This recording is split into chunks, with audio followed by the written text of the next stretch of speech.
माननीय सदस्यों के द्वारा दीप प्रज्वलित करके किया जा रहा है। हम अपने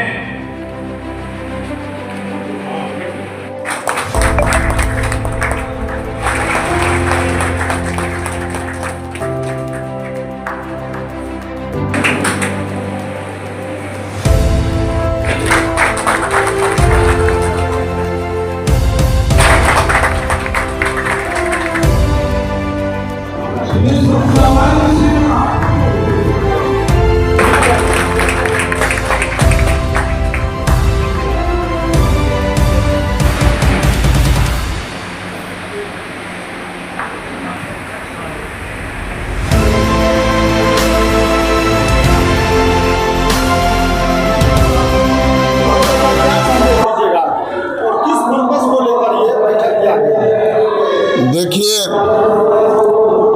मैंने दूसरी बार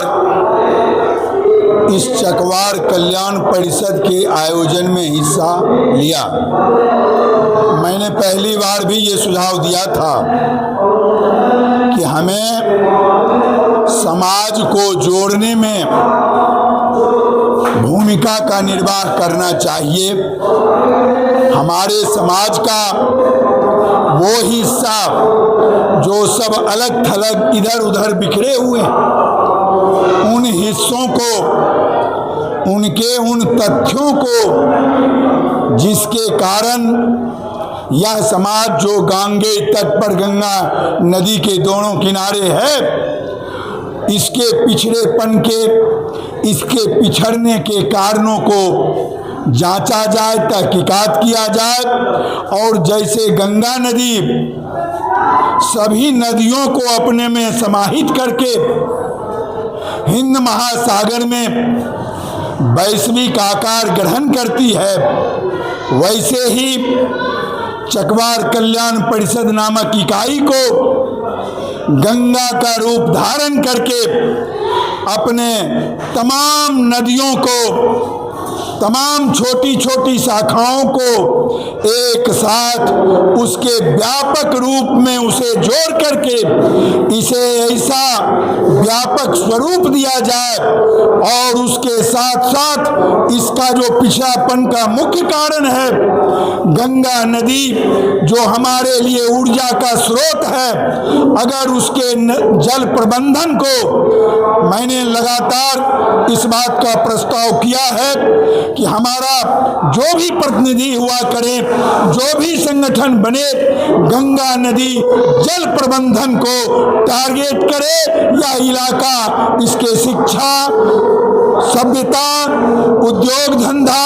रोजगार और स्वास्थ्य, जो कृषि और पशुपालन से जुड़ा हुआ इसका रूट है, इसको हम फैला करके शिक्षा, स्वास्थ्य, रोजगार को ऊर्जा के क्षेत्र से जोड़ सकें, यातायात संचार से जोड़ सकें। आज आप देखिए कि पटना में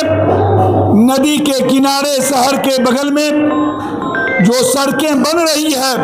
अगर पूरे भारत में गंगा नदी के दोनों तटों को सड़क के रूप में विकसित किया जाए, तटबंध करके, नदी को गहरा करके, नदी 1 किलोमीटर के दायरे में चली आएगी, उससे ऊर्जा भी निकलेगा और पूरे देश में यातायात के लिए अलग से जमीनें खरीदनी नहीं पड़ेगी, और भारत हिंद महासागर से, हमारा इलाका डायरेक्ट हिंद महासागर से जुड़ जाएगा। दूसरी बात कि हमारे लिए आज जितने भी 40-50 साल से फसल क्षति है हमारा पूरे इलाका का, इसी इलाका का, चाहे वो सामो हो, नया गांव हो, चित्रौड़ हो, चाक हो, सीमा, रामदीरी सहित महेंद्रपुर और गोरगामा तक,